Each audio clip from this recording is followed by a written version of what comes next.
സംസ്ഥാനത്ത് പേവിഷബാധയേറ്റ് ശരാശരി 9 ദിവസത്തിൽ ഒരു മരണം നടക്കുന്നതായി സർക്കാരിന്റെ കണക്ക്. ഈ വർഷം ജൂലൈ വരെ 7 മാസത്തിനുള്ളിൽ കേരളത്തിൽ പേവിഷബാധ മൂലം 23 പേർ മരിച്ചതായി സംസ്ഥാന സർക്കാർ ഹൈക്കോടതിയിൽ കണക്ക് സമർപ്പിച്ചു. ഇതിൽ പകുതി മരണങ്ങളും തെരുവ് നായ്ക്കളുടെ ആക്രമണത്തിൽ നിന്നാണ്. പേവിഷബാധ മൂലമുള്ള മരണങ്ങളിൽ പോയ വർഷത്തേക്കാൾ വലിയ വർധനവാണ് ഉണ്ടായിരിക്കുന്നത്. കഴിഞ്ഞ വർഷം സംസ്ഥാനത്ത് 26 പേരാണ് പേവിഷബാധ മൂലം മരിച്ചത്. തെരുവ് നായ ആക്രമണങ്ങൾ ആശങ്കാജനകമായി വർദ്ധിച്ച സാഹചര്യത്തിൽ പ്രശ്നം ഉയർത്തിക്കാട്ടി സമർപ്പിച്ച ഒരു കൂട്ടം ഹർജികൾക്കുള്ള മറുപടിയായാണ് സർക്കാർ സത്യവാങ്മൂലം സമർപ്പിച്ചത്.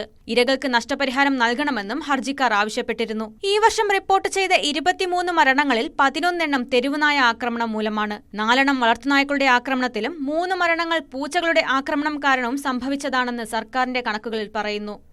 2 പേവിഷബാധ മരണങ്ങൾ കുറുക്കന്മാരുടെ കടിയേറ്റ് സംഭവിച്ചതാണ്.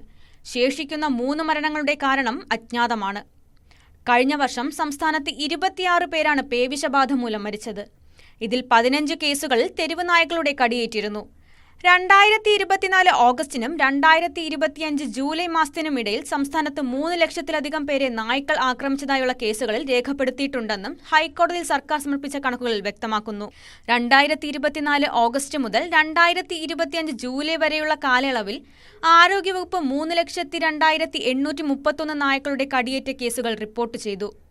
മാർച്ചിലാണ് ഏറ്റവും കൂടുതൽ കേസുകൾ. ഈ വർഷം മാർച്ചിൽ മാത്രം 30,585 കേസുകളാണ് തെരുവ് നായ്ക്കളുടെ കടിയേറ്റതായി രേഖപ്പെടുത്തിയത്. തെരുവ് നായ്ക്കളുടെ വന്ധ്യംകരണവും വാക്സിനേഷനും ഉറപ്പാക്കാനും തെരുവിലേക്ക് തിരികെ കൊണ്ടുവരാൻ കഴിയാത്ത നായ്ക്കൾക്ക് ഷെൽട്ടർ സൗകര്യങ്ങൾ ഒരുക്കാനും പതിവായി പുരോഗതി റിപ്പോർട്ട് ചെയ്യാനും തദ്ദേശ സ്വയംഭരണ സ്ഥാപനങ്ങൾക്ക് നിർദ്ദേശം നൽകിയിട്ടുണ്ടെന്ന് തദ്ദേശ സ്വയംഭരണ വകുപ്പ് സ്പെഷ്യൽ സെക്രട്ടറി TV അനുപമ സത്യവാങ്മൂലത്തിൽ പറഞ്ഞു.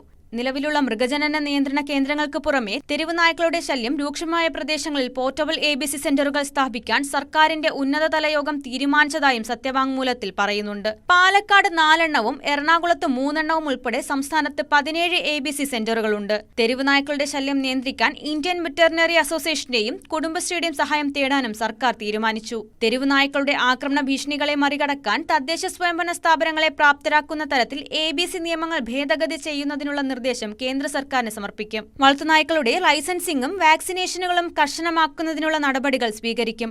അവ പാലിക്കാത്തതിന്റെ പിഴകളും ചെലവുകളും ഉടമകൾക്ക് ചുമത്തും. ഇന്ന് നമ്മുടെ ദൈനംദിന ജീവിതത്തിലെ തെരുവ് നായ്ക്കളുടെ ശല്യം തീർച്ചയായിട്ടും കൂടിക്കൊണ്ടിരിക്കുന്ന സമയമാണ്. ഇനി തെരുവ് നായ്ക്കൾ മാത്രമല്ല, വളർത്തുനായ്ക്കളുടെ കടി മൂലവും നമുക്ക് ചിലപ്പോൾ പേവിഷബാധ അല്ലെങ്കിൽ റേബിസ് നമുക്ക് അഫക്റ്റ് ആവാവുന്നതാണ് പേഷ്യന്റിന്. നമ്മൾ ഓരോരുത്തരും ശ്രദ്ധിക്കേണ്ട കാര്യം എന്താണെന്ന് വെച്ചാൽ, ആദ്യമായി നമ്മൾ പട്ടിക്കടി ഏറ്റ് കഴിഞ്ഞാൽ ആദ്യമേ നമ്മൾ ചെയ്യേണ്ട കാര്യം അല്ലെങ്കിൽ ഫസ്റ്റ് എയ്ഡ് എന്ന് പറയുന്നത് ഒരു റണ്ണിങ് വാട്ടറിൽ ഏകദേശം ഒരു 15 മുതൽ 20 മിനിറ്റ് വരെ അത് നന്നായിട്ട് വാഷ് ചെയ്യുക എന്നുള്ളതാണ്. കാരണം നമ്മളൊരു പട്ടിക്കടി ഏറ്റ് കഴിഞ്ഞാൽ ആദ്യമേ ഈ പേവിഷബാധ കോസ് ചെയ്യുന്ന റേബിസ് എന്നുള്ള വൈറസ് യൂഷ്വലി നമ്മുടെ ശരീരത്തിന്റെ അല്ലെങ്കിൽ ആ മുറിവിന്റെ ചുറ്റുമായിരിക്കും ഉണ്ടായിരിക്കുന്നത്. അപ്പൊ അത് ഏകദേശം ഒരു 15 മുതൽ 20 മിനിറ്റ് വരെ നമ്മൾ വാഷ് ചെയ്ത് കഴിഞ്ഞാൽ, സോപ്പോ ഡിറ്റർജന്റോ യൂസ് ചെയ്ത് വാഷ് ചെയ്ത് കഴിഞ്ഞാൽ യൂഷ്വലി ആ വൈറസ് നമ്മൾക്ക് ഇനീഷ്യൽ എൻട്രി നമുക്ക് ആക്ച്വലി പ്രിവെന്റ് ചെയ്യാവുന്നതാണ്. അതിനുവേണ്ടിയാണ് നമ്മൾ യൂഷ്വലി ഈ 20 മിനിറ്റ് അല്ലെങ്കിൽ 15 മുതൽ 20 മിനിറ്റ് വരെ വാഷ് ചെയ്യണം എന്ന് പറയുന്നത്. ഇനി എന്നോട് എപ്പോഴും ചോദിക്കുന്ന ഒരു ചോദ്യമാണ്, നമ്മൾ ആദ്യമേ ഹോസ്പിറ്റലിൽ പോകണോ അതോ നമ്മൾ ഈ വാഷ് ചെയ്യാൻ വേണ്ടി 20 മിനിറ്റ് കളയണോ എന്നുള്ളത്. തീർച്ചയായിട്ടും വാഷ് ചെയ്യുക. കാരണം നമ്മളൊരു ഹോസ്പിറ്റലിൽ വന്നു കഴിഞ്ഞാലും ആദ്യമേ നമ്മൾ ചെയ്യുന്ന ഫസ്റ്റ് എയ്ഡ് എന്ന് പറയുന്നത് 15 മുതൽ 20 മിനിറ്റ് വരെ ഞാൻ പറഞ്ഞതുപോലെ തന്നെ സോപ്പോ അല്ലെങ്കിൽ ഡിറ്റർജന്റോ അല്ലെങ്കിൽ ബിറ്റാഡീനോ വെച്ച് നമ്മൾ വാഷ് ചെയ്യാറ് തന്നെയാണ് ചെയ്യാറുള്ളത്. ഇനി എവിടെന്നെങ്കിലും ബ്ലീഡിങ് വരുന്നുണ്ട് എന്നുണ്ടെങ്കിൽ അത് കംപ്രസ് ചെയ്ത് ബ്ലീഡിങ് എപ്പോഴും സ്റ്റോപ്പ് ചെയ്യാനും കൂടെ ശ്രദ്ധിക്കുക. തീർച്ചയായിട്ടും വേറെ ഒന്നും ആ വൂണ്ടിൽ അപ്ലൈ ചെയ്യാൻ പാടില്ല. എന്നിട്ട് പെട്ടെന്ന് തന്നെ നമ്മളൊരു അത്യാഹിത വിഭാഗത്തെ സമീപിക്കുക എന്നുള്ളതാണ് ചെയ്യേണ്ടത്. ഇനി നമ്മളൊരു അത്യാഹിത വിഭാഗത്തിൽ എത്തിക്കഴിഞ്ഞാൽ എപ്പോഴും ആളുകൾക്കുള്ള ഒരു ചോദ്യമാണ്, ഏതെല്ലാം കണ്ടീഷൻസിൽ നമ്മൾ വാക്സിൻ എടുക്കണം, അല്ലെങ്കിൽ വാക്സിൻ മാത്രം മതിയോ, നമ്മൾ ഇമ്മ്യൂണോഗ്ലോബുലിൻ എന്നുള്ള ട്രീറ്റ്മെന്റും കൂടെ എടുക്കണോ എന്നുള്ളത്. അത് നമ്മൾ തീർച്ചയായിട്ടും ആ മുറിവുകളുടെ അല്ലെങ്കിൽ ആ വൂണ്ടുകളുടെ കാറ്റഗറി അനുസരിച്ചാണ് നമ്മൾ ഡിസൈഡ് ചെയ്യാറുള്ളത്. ഇപ്പൊ നിങ്ങൾക്ക് മനസ്സിലാവുന്ന ലാംഗ്വേജിൽ പറയുവാണെന്നുണ്ടെങ്കിൽ, നമ്മൾ ഒരു പട്ടിക്കടി ഏറ്റ് അവിടുന്ന് ബ്ലീഡിങ് ഉണ്ടെങ്കിൽ, അതായത് ബ്ലഡ് വന്നിട്ടുണ്ട് എന്നുണ്ടെങ്കിൽ ആ വൂണ്ടുകൾ നമ്മൾ തീർച്ചയായിട്ടും കാറ്റഗറി 3 ഉൾപ്പെടുത്താറുള്ളത്. ആ വൂണ്ടുകൾക്ക് തീർച്ചയായിട്ടും നമ്മൾ വാക്സിനും കൊടുക്കണം, ഇമ്മ്യൂണോഗ്ലോബുലിനും കൊടുക്കണം. ഈ ഇമ്മ്യൂണോഗ്ലോബുലിൻ എന്ന് പറയുന്നത് ഞാൻ നേരത്തെ പറഞ്ഞതുപോലെ തന്നെ വൈറസ് നമ്മുടെ ബോഡിയിൽ വരുമ്പോൾ അതിനെ നിർവീര്യമാക്കാനുള്ള ആന്റിബോഡീസ് ആണ് നമ്മൾ കൊടുക്കാറുള്ളത്. അപ്പൊ ഈ ആന്റിബോഡീസ് നമ്മൾ വൂണ്ടിന് ചുറ്റുമായിരിക്കും കൊടുക്കുന്നത്. ആൻഡ് റിമൈനിങ് വരുന്ന എമൗണ്ട് എന്ന് പറയുന്നത് നമ്മുടെ ലെഫ്റ്റ് അല്ലെങ്കിൽ റൈറ്റ് ഷോൾഡറിൽ നമ്മൾ കൊടുക്കും. അതായത് വാക്സിൻ ഏത് ഏരിയയിലാണോ നമ്മൾ കൊടുക്കുന്നത് അതിന്റെ ഡിസ്റ്റൻസ് സൈറ്റിലായിരിക്കും നമ്മൾ ഇമ്മ്യൂണോഗ്ലോബുലിൻ കൊടുക്കുന്നത്. അപ്പൊ എപ്പോഴും നമ്മൾ ഓർത്തു വെക്കുക, ഓപ്പൺ നമ്മൾ കാറ്റഗറി 3 വൂണ്ടാണ് അല്ലെങ്കിൽ ബ്ലഡ് വന്നിട്ടുള്ള വൂണ്ടാണ് എന്നുണ്ടെങ്കിൽ നമ്മൾ തീർച്ചയായിട്ടും വാക്സിനും എടുക്കണം, ഇമ്മ്യൂണോഗ്ലോബുലിനും എടുക്കണം. ഇനി വാക്സിൻ നമ്മൾ യൂഷ്വലി 4 ഡോസ് വാക്സിൻ ആണ് നമ്മൾ എടുക്കാറുള്ളത്. ആദ്യമേ നമ്മൾ ഫസ്റ്റ് ഡേ വന്ന ദിവസം, ദാറ്റ് ഈസ് 0 ഡോസ്. പിന്നെ രണ്ടാമതെന്ന് പറയുന്നത് 3ാമത്തെ ദിവസം, അതാണ് 2ാമത്തെ ഡോസ് നമ്മൾ എടുക്കേണ്ടത്. പിന്നെ 7ാമത്തെ ദിവസം, പിന്നെ 28ാമത്തെ ദിവസം. ഈ 4 ഡോസുകളാണ് നമ്മൾ എപ്പോഴും എടുക്കേണ്ടത്. ഇനി ഒരു തവണ നിങ്ങൾ വാക്സിനേഷൻ സ്റ്റാർട്ട് ചെയ്ത് കഴിഞ്ഞാൽ തീർച്ചയായിട്ടും ആ വാക്സിനേഷൻ കംപ്ലീറ്റ് ചെയ്യണം. അതായത് ആ 4 ഡോസ് എടുത്ത് തന്നെ നമ്മൾ വാക്സിൻ കംപ്ലീറ്റ് ചെയ്യണം.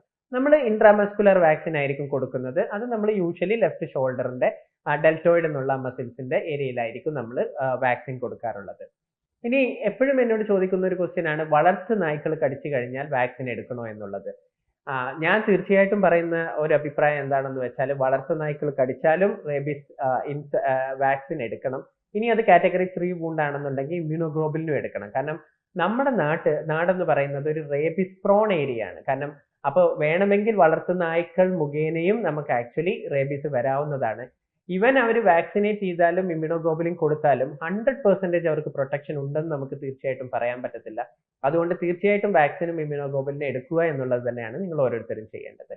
ഇനി നമ്മൾ വാക്സിൻ എടുക്കുന്ന സമയത്ത് എന്തെങ്കിലും ആഹാരത്തിൽ ക്രമക്കേട് വരുത്തണോ അല്ലെങ്കിൽ നമ്മൾ വല്ല പഥ്യം ഫോളോ ചെയ്യണോ എന്നുള്ളതാണ് അടുത്തൊരു ചോദ്യം. തീർച്ചയായിട്ടും അതിന്റെ ഒന്നും ആവശ്യമില്ല. നിങ്ങൾ എന്താണോ ഭക്ഷണം കഴിക്കുന്നത് അത് തന്നെ നിങ്ങൾക്ക് കണ്ടിന്യൂ ചെയ്യാം. അതും നമ്മുടെ വാക്സിനോ അല്ലെങ്കിൽ ഇമ്മ്യൂണോഗ്ലോബുലിനോ തമ്മിൽ യൂഷ്വൽ ഒരു ക്രോസ് റിയാക്ഷൻസോ അല്ലെങ്കിൽ പ്രശ്നങ്ങളോ ഒന്നും വരാറില്ല. അപ്പൊ നിങ്ങൾ ഓരോരുത്തരും ശ്രദ്ധിക്കേണ്ടത്, ആദ്യമേ അത് നന്നായിട്ട് വാഷ് ചെയ്യുക. ഏകദേശം ഒരു 15 മുതൽ 20 മിനിറ്റ് വരെ വാഷ് ചെയ്യുക. ബ്ലീഡിംഗ് ഉണ്ടെങ്കിൽ അത് സ്റ്റോപ്പ് ചെയ്യുക. എന്നിട്ട് പെട്ടെന്ന് തന്നെ ഒരു വൈദ്യസഹായം എത്തിക്കുക. ഞാൻ പറഞ്ഞതുപോലെ തന്നെ വാക്സിനോ അല്ലെങ്കിൽ ഇമ്മ്യൂണോഗ്ലോബുലിനോ എടുക്കുക എന്നുള്ളത് തന്നെയാണ് ചെയ്യേണ്ടത്. Thank you.